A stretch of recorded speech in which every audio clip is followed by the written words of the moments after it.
Phantasy Star Online 2 is closing down in the C regions thanks to its publisher. And no, this doesn't actually affect the original Japanese version of the game. It's not like Phantasy Star Online 2 is shutting down after 5 years of service. It's rather just the C region server is actually closing down. And this isn't the first one either. There was also a Taiwan server and I believe another server as well that ended up shutting down a while back. And so basically this was kind of inevitable, especially given their sort of practices. We're going to talk about it in this video. Michael here with another topic video. So yeah, basically Phantasy Star Online 2, if you played it in the C region, then basically you can't really play the game anymore. Well, actually, it's not closed down yet. They do have like a closing event and everything like that. So if you want to go on and you have an account already and you just want to play with the free premium that they're giving everybody, go for it. But the game is shutting down, which means your account is basically dead. And so if you want to end up changing over to the Japanese server is still running. And so yeah, but the difference is that it isn't actually running the English version of the game, or at least that's what some people are trying to say. Now, the interesting thing about the C region server, and the reason why I kind of ended up talking about it, is because a lot of English players ended up moving over to that server and trying to play on it, because while that region server was actually IP blocked, as in you had to use a proxy to actually even play the game, it actually had a full English translation. Now, the translation was extremely spotty. I remember when they first released the images of the class selection screen or whatever, they're like, hey, we have a version of the game.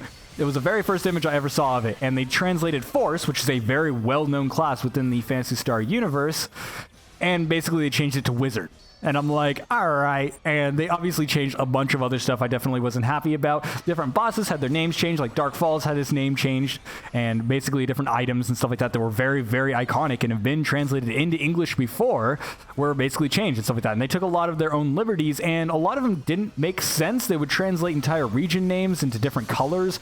They made items have literally the incorrect names and things like that. And so basically the translation was terrible. But at the same time, it was in English. So if there was a quest, it's like, kill this, you know exactly what you had to go and kill, as long as you knew their broken translation. And so basically, a lot of English players liked kind of playing on that server. Now, obviously, the Japanese server is where most of the hardcore players are, because basically, if you know anything about Sega, they have a terrible track record when it comes to these sort of games in other regions. Their MMOs have never done well in other regions because they mostly don't end up supporting it particularly well. I remember Phantasy Star Universe, which is the last Phantasy Star MMO, basically had most of their out of Japan servers closing down before even half of the game's lifespan ended up going through, which was kind of unfortunate, except at the same time, I feel like it was kind of impressive to actually shut down the games that quickly. And this is a problem with a lot of different sort of Asian server market games as well. I mean, it's not the only MMO, but it is a franchise that a lot of people know of, and it is a actually fantastic franchise, at least in my opinion. And maybe that's just because I'm a fan of it, so maybe I'm a little bit jaded on that, but I feel like there is a lot of players, and there's actually almost an entire server full of English players on the Japanese version of the game. And so, yeah, it's kind of just a thing that's kind of surprising in a way. And obviously, the English server version for Phantasy Star Universe lasted quite a long time and ended up closing. I think it was about 7 months before the Japanese version ended up closing down, and then they announced PSO2 and everything like that. And so basically, it wasn't that far, but it ended up being behind in updates. Now, the C region server also had a bunch of other problems as well. It had very terrible monetization. They ended up introducing a lot of pay-to-win elements and things like that, a lot of different sort of leaderboards for even spending money, which is actually very popular in Asia-style games. And so basically, those pay-to-win models and stuff like that end up doing extremely well in those regions, so it doesn't necessarily surprise me. And given the fact that the player base was going to be so limited because it was stuck in one region, and yes, you could argue the same thing about the Japanese version of the game, but then again, that is their home region. They're able to do a bunch of stuff. I'll talk about it a little bit later. But yeah, basically they had to end up having a way to make money off of the game, and they felt like that was a way to kind of cash cow it in a sense. And I feel like that ended up killing part of the game, but the real killer was the fact that they weren't actually able to keep up updates. And so this meant that basically they weren't able to keep the game up to date, and it ended up falling, I think it was like 2 years behind or something like that was what people were saying. And so basically the game was 2 years behind in updates, even though when they actually released the game, it was only about 3 months behind when they originally announced it. And so basically they just didn't update the game. Now, part of that could be put onto Sega. As I was saying, they don't exactly have the best track record. And so basically Sega could have just not handed them the files, and basically they couldn't really have done anything about that. And so that is something that could have easily happened. But for the fact of how quickly they fell behind, I definitely feel like it was part of the sort of translation team's problem, which actually wouldn't be on Sega this time around. It would have been on PlayPark.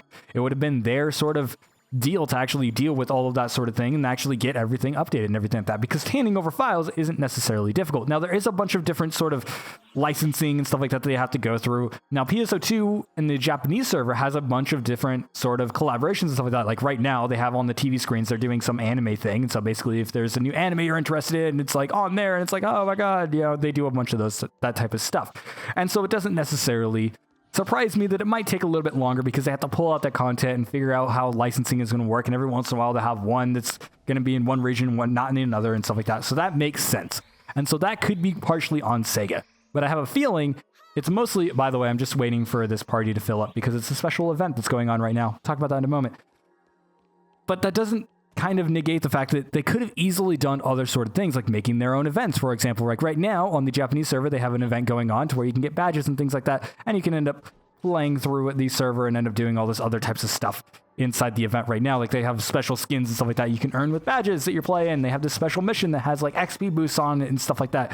And so, yeah, it's one of those cases where they could have easily tried to hold their players, even if they weren't getting new content necessarily. They could have done more events and stuff like that. The Japanese server is updated every like 2 weeks or something like that. And it's very annoying when I play it because basically I have to update every single time. But at the same time, it keeps players going. And it is a game that is meant to have that sort of drip feed. It's not a game that's just going to be like, here's a huge expansion. It's going to keep people excited for like long periods of time. It's a game that you're supposed to have little bits of content and little bits of things to do as you progress through the game. And so, yeah, basically that's why it ended up dying. And I have a feeling PlayPark wasn't actually earning a lot of money off of this. Now, they were kind of milking it for as much as they could. And this person has a pillow and it's very distracting. But they ended up having this sort of situation where they're not really earning money on it. So I have a feeling that the server is closing down, not necessarily because they are like, oh, well, it's dead, nobody's playing it, but rather for the fact that it's not earning enough money for them to relicense the game to publish. Because when you end up having an IP like Phantasy Star and stuff like that, you have to pay Sega to actually have the game, and I don't necessarily know how it works. I don't think Sega hired them to like translate the game or anything like that. Otherwise, it would have been published under Sega. But I believe that it's one of those cases where they licensed it from Sega, and basically it's not making enough money. It doesn't have a high enough player base, and it's not a big enough ego basically in that region to actually make it so they'll be like, yeah, you know what, we'll renew that license and stuff like that. So basically they're like, no, it's not monetarily worth it. So that's most likely why it's closing. And, these contracts have a certain limit on them. So it's like, yeah, they last a certain amount of time. It could have also been pressure from Sega to keep it alive as long as it did as well. Because I do know in some contracts, now I don't think this is the case with this one, but there are some scenarios to where they'll be like, yeah, it has to survive this amount of time and stuff like that. I remember hearing about that one from, I think it was Perfect World, where they had one game that they were publishing, but basically they didn't update it for like a year just because they had a contract to where they had to update the game for a year or whatever. And so basically they didn't actually add content to it. They just did stupid little events and stuff like that for a year until they just killed it off, which was kind of funny.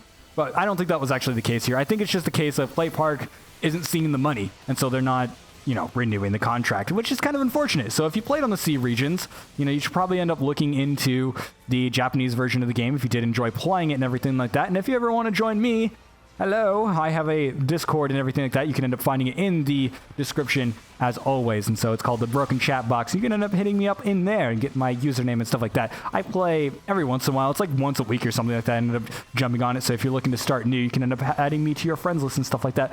But for the most part, yeah, there is a full fan translation. I don't personally use it because I don't need to, because I can read, at least partial Japanese, enough to actually understand the game. But regardless, it's actually a fairly easy patch to kind of install. So if you're looking for an excuse to jump back into the game, you can end up trying that. And if you don't like fan translations, basically, the fan translation is actually, while not perfect, I have a lot of problems with it.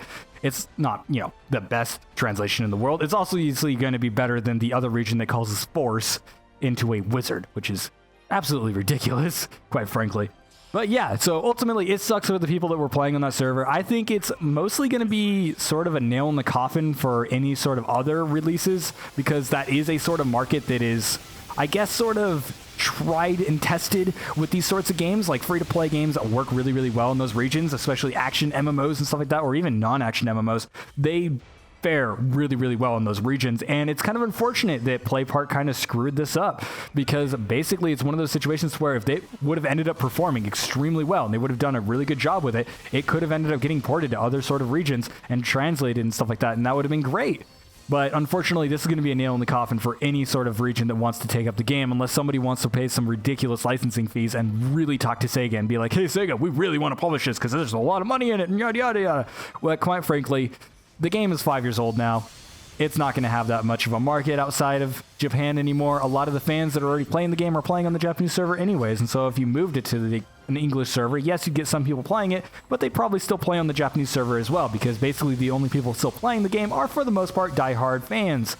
So, yeah, it's a bit of a kind of a red flag if you were looking forward to an English version of this game even after 5 years. It probably isn't going to happen, but we already knew that for a long time. But yeah, fan translation, not too bad. I guess I can endorse it for that much. Obviously, I don't endorse the fact that it's modding and everything like that on an online game. That's a little bit questionable, but at the same time, you can't play the game without it.